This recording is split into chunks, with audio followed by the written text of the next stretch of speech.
शेंगदाण्याचे लाडू बनवायचे आहेत बघा.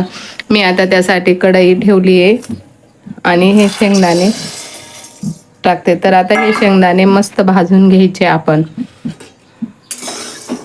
बघा, मीडियम गॅस ठेवायचा आणि त्यावरती आपण असं हलवत राहायचे आणि मस्त शेंगदाणे भाजून घ्यायचे. हे शेंगदाणे भाजून घ्यायचे, त्यासाठी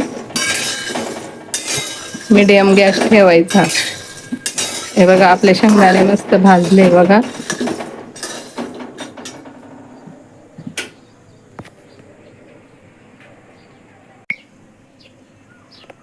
बघा, मी अर्धा किलो शेंगदाणे घेतलेले आहे. त्यासाठी पावशेर गूळ बारीक करून घेतला. पावशेराला थोडंसं कमी गूळ घेतला आहे. आता आपण हे शेंगदाणे बारीक करून घेऊ मिक्सरमध्ये.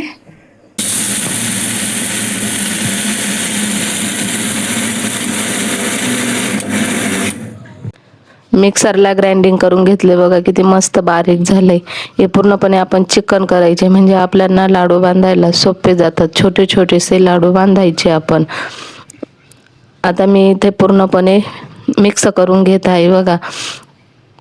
शेंगदाणे आणि गूळ दोन्हीही पूर्ण मिक्स करून घ्यायचे, म्हणजे काही गोड काही फिके असे लागणार नाही, व्यवस्थित. आणि बघा, आपले लाडू पण जमतील. आता थोडंसं मी कालच्या व्हिडिओमध्ये गावरान तूप बनवलेलं होतं, ते तूप मी आता इथं कढईत ठेवते, म्हणजे खायला चवदार आणि पौष्टिक पण लागतात. हाडांसाठी तूप चांगलं असतं, त्यामुळं थोडेसे तुपाने आपल्याला लाडू बांधायला पण पटपट जमतील. आता तोपर्यंत हे परत अजून व्यवस्थित कालून घेऊ.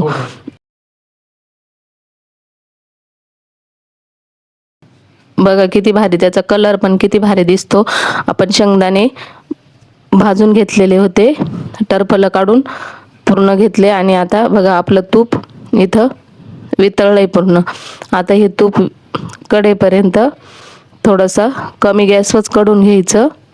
आपलं तूप कडेपर्यंत आपण याच्यात तीळ टाकून घेऊ. ही तीळ आपल्याला शरीरासाठी खूप हेल्दी असते आणि तिळीने आपण लाडू बांधले का वरून तीळचा असा फ्लेवर छान दिसतो.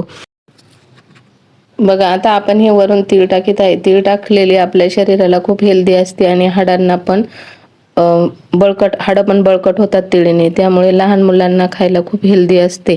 आता आपण ही तीळ पूर्णपणे मिक्स करून घेऊ आणि बघू आपलं तूप कडलेलं आहे की. आपलं तूप कडलं. आता आपण हे गरम गरम तूप यात टाकू आणि पूर्णपणे मिक्स करून घेऊ. गरम गरम तुपाने कसे पूर्ण व्यवस्थित लाडू बनवायला, आपल्याला गोळे बनवायला व्यवस्थित बनवता येतील. तर आता आपण इथं चमच्याचा वापर करू. चमच्याने पूर्णपणे मिक्स करून घेऊ. गरम आहेत त्यामुळं आपण चमच्यानेच मिक्स करून घेऊ. बघा, ह्या गठोड्या वगैरे आपण ह्या चमच्याने पूर्णपणे मिक्स करून घेऊ. आणि बघा, आपले एकदम व्यवस्थित तुपामुळे वास पण खूप छान येतोय. बघा, आपण आता इथं पूर्ण हे परत हाताने मिक्स करून घेऊ आणि लाडू बांधू. बघा, लाडू बांधायला पण किती हाताने व्यवस्थित बांधता येत आहे. तर आता आपण हे बघा किती छान तीळ किती छान वरून दिसते. आता आपण हे लाडू पूर्ण परत मिक्स करून बांधून घेऊ. आता हे लाडू आपण परत पूर्ण व्यवस्थित बांधून घेऊ. बघा किती पटपट बांधता येतात.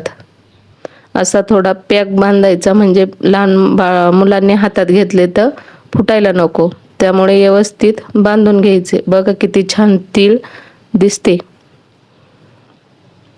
वरून. आता चला हे आपण पटापटा बांधून घेऊ. बघा किती पटापट बांधता येत आहेत हे.